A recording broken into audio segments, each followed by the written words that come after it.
Gatiin namaa meeqaa jedhamate dureen kiyyaarraa. Ashama harka fuunee akkam jirtu nagaan waaqayyoo iddoo jirtanitti isiniif haa baay'atu. Maatii yaa'anii yuutuubii kan taatan hunduma keessaniif alaaf biyya keessas warri jirtan nageenyi iddoodhuma jirtanitti isiniif haa baay'atu akkam jirtu. Ani obboleettiin keessan nagaa kootii gooftaadhaaf haa galatu jira nagaadha. Isinis nagaa gootu akka qabdan abdii nan qaba. Ammas waaqayyoo nageenya isaatiin iddoodhuma jirtanitti isin haa tiksu isiniin jechuu barbaada. Egaa warreen chaanala kanaaf haaraa taatanii subscribe gochuudhaan gara maatii keenyatti dabalamaadha. Barnoota adda addaa yeroo bareedas waliin dabarsina jedhee abdii nan qaba.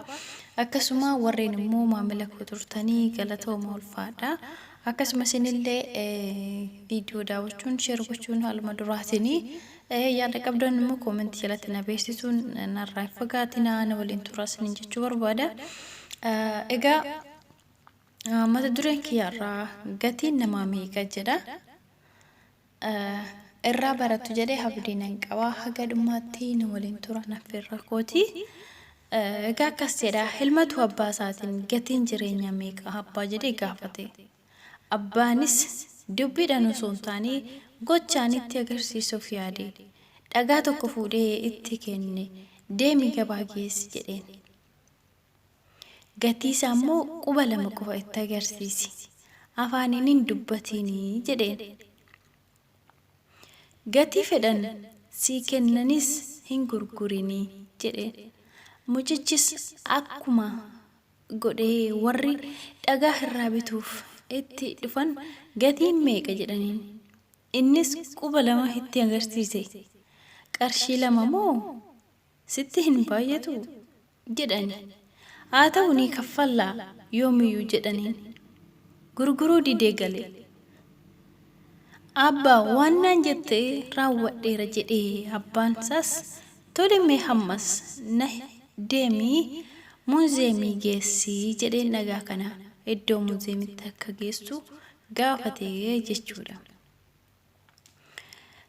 Ammas mucaan ni geesse. Gatii isaa akkuma duraa sana quba lama qofa baasee itti agarsiise. Qarshii 200 moo tole ni kaffalla jedhaniin. Didee dhagaa isaa fudhatee manatti qajeele. Ammas abbaadhaan raawwadheera jedhee mucichis abbaanis tole mee na hin nuffiniitii amma bakka albuuda itti gurguranii geessi jedheen. Mucichis dukkaana albuuda itti gurguranitti ni geesse. Gatii isaa gaafatamnaani akkuma duraa quba lama itti agarsiise. Qarshii 200 moo jecha dhagaa sanaa ajaa'ibsiifachaa amman siif kaffalallaa jedhaniin. Mucichis gurguruu didee gale. Abbaanis argitee ilma koo dhagaan kun tokkuma. Dhagaan kunis tokkuma. Gabaatti qarshii 2 muuzeemitti qarshii 200. Dukkaana albuudaa immoo qarshii 200 siif kennani. Dhagaa gatii jabeessa jedheen. Dhagaan gatii jabeessa jedheen. Dhagaa gatii jabeessa ta'uusaa kan baree warra dukkaana sanadha. Maaliif? Maalummaa dhagichaa kan beeku isaan qofa waan ta'eef. Gatiin jireenya keessa akkasuma namoota gatii kee hin beekne irraa fagaadhu. Jaalachuufis waliin jiraachuufis dandeessa waan ta'eef garuu raawwattee ittiin dhiyaatinii oolmaa fi bultii kee namoota gatii kee hin beekne qofa waliin haa ta'u jedhee jedhama namichi jechuudha. Waa irraa baratu jedhee abdii nan qaba. Kanaafan isiniif qoodee isiniin jechuu barbaada. Kitaabni kun kan katabe gatiin namaa meeqa kan jedhu irraayi eebbisa baay'isaatiin kan barreeffamedha. Innaanis barumsa irraa argattu jedhee tanaan isin biraan ga'ee akka irraa barattan abdii nan qaba. Kanaaf barumsa guddaa irraa argattu jedheenan abdadhaanis maalifi barumsaa fi akkasuma fakkeenya garaagaraa nuuf ta'uu danda'a. Gatiin namaa meeqa isa jedhuu fi fakkeenya addaatiin abbaan namichi kun mucaasaa barsiifatee jira jechuudha.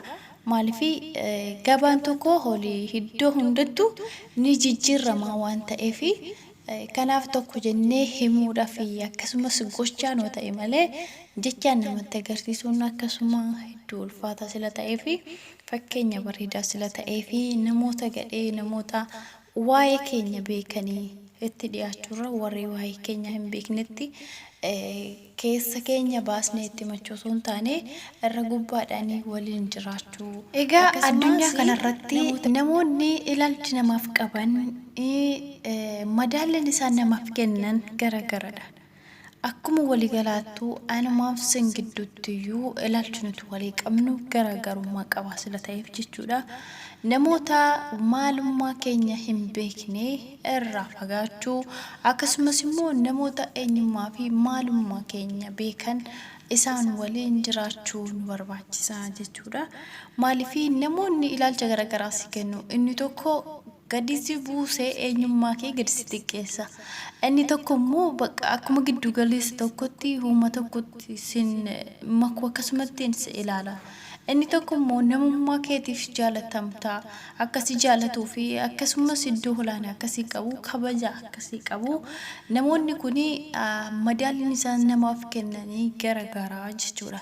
Kanaaf namoota maalummaa fi eenyummaa keenya hin beekne irraa fagaanne namoota maalummaa keenya beekan akkasuma maal akka taane nama ta'uu keenya qofaaf kan jaalatamnu kan kabajamnu kan iddoo nuuf kennu namoota akkasii wajjin oolmaa fi jireenya akkasumas bultiif isaa ta'uu namoota akkasii kana filachuu qabna isiniin jechuu barbaada. Kanaaf fakkeenya guddaa isiniif ta'uu danda'a jedhee tan abdiinan qaba. Namoota gadhee akkasumas eenyummaa keenya gadi xiqqeessan maalummaa keenya nama ta'uu keenya fi madaallii garagaraa nuuf hin barbaachisne nu kennaniif warreen akkasii kanarraa immoo fagaachuudha qabna isiniin jechuu barbaada. Kanaaf barumsa karaa argattan immoo abdiin qaba fakkeenya bareedaa fi akkasuma nama barsiisuu danda'u sila ta'eef jechuudha. Egaa kanas isiniin jira obboleewwan koo mata dureen keenya irraa isa kana fakkaataa akka jaalattanis abdiin qaba. Oo jaalattan akkasuma hiriyoota keessanii sheer gochuudhaani yaada yoo qabaattan akkasumas immoo akka irra barattanii fi qeeqaa wantoota addaa yoo qabaattan akkasuma koomentii jalatti na beeksisaa isiniin jechuu jaaladha.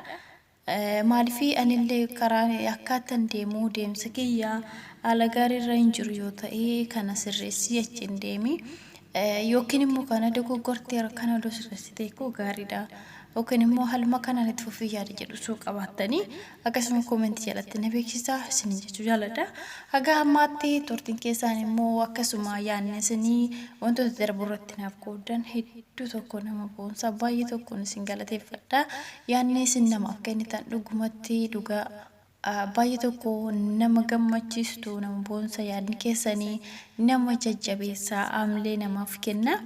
Inna hundi keessaniyyuu haaluma kanaan yaada gaarii fi bareedaa yaada nama jabeessu akkasuma hunduma keenyaa fi akkasuma namoota biraatiif fakkeenya akka taanuu fi akka irraa baratanillee abdiin qaba. Inna kanaaf baay'ee isinin jaaladha isinan kabaja iddoodhuma jirtanitti nagaanaaf ta'a waaqayyoo iddoo jirtanitti nagaaf jaalala isaatiin isin haa tiksu. Isinin jedha nagaanaa ta'a jajjabaadhaa isinan jaaladha isinan kabaja turtii gaarii isinin jedha baay'ee.